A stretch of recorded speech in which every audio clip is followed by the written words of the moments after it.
You said at half-time, look, this is to be expected. At the end of a busy festive period, you might see players start to look a bit fatigued. Is that part of it? Yeah, what you get players that are giving everything they've got to give. I think, you know, it's quite meaty at times. We saw Johnny Evans put a couple of challenges in.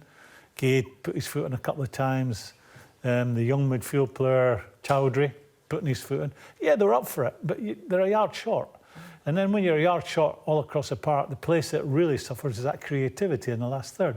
That's where you have to be at your sharpest, and it wasn't there for them today in either team. I think that's where maybe Claude Puel as well. You've looked at it that players are tired, so he's kept those creative players like Albrighton, Maddison on the bench, and you're waiting for spaces to know that players will make mistakes. Then he can make that change at half-time and exploit them, because the spaces did open up for Leicester in the second half. And they did get those all-important 3 points. When you look at the results that they've had over the festive period, and as we said, it has been busy, but they've won the games that you wouldn't necessarily expect them to win, and conversely... This is what makes a mockery of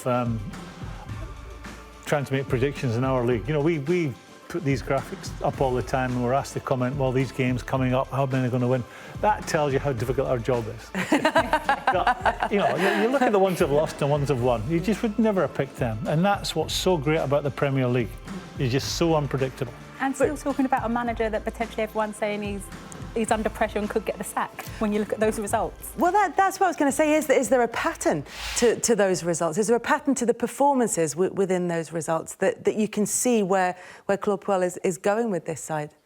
Well, I think it's his ability maybe to change things, the players being patient, that, OK, sometimes we do have to play this style of football. There's knowing when to do it and when to give the licence to players like Jamie Vardy to get in those spaces. It's finding the best out of certain players. I like Puel. I think he's a football man.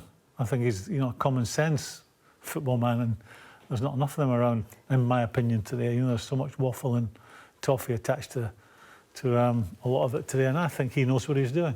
I think you look at the job he did at Southampton. Did he finish, I think it was at 7th or 8th, and they weren't happy with that. They weren't happy with the football they were playing.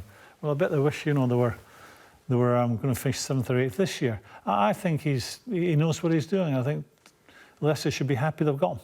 There's such an interesting perception about Claude Puel, given that he's a man, and it's talked about a lot, the fact that he brought through Eden Hazard at Lille, that he likes to bring through young players, and he has this reputation of playing quite staid, safe football. Is that entirely deserved, do you think? I think, come back to the priority for a manager in any job, getting the most out of the group of players you've got. As I've said, I think he is a football man. He's looked at the group he's got there and he thinks that's the best way to go. And at the end of the season, if they end up finishing 7th, you know, what a great season when you look at the teams that would be in front of them. No, I wouldn't be critical of him, because I think, looking at him and his decisions and the way he speaks, he's a common sense football person, and common sense takes you a long way in football.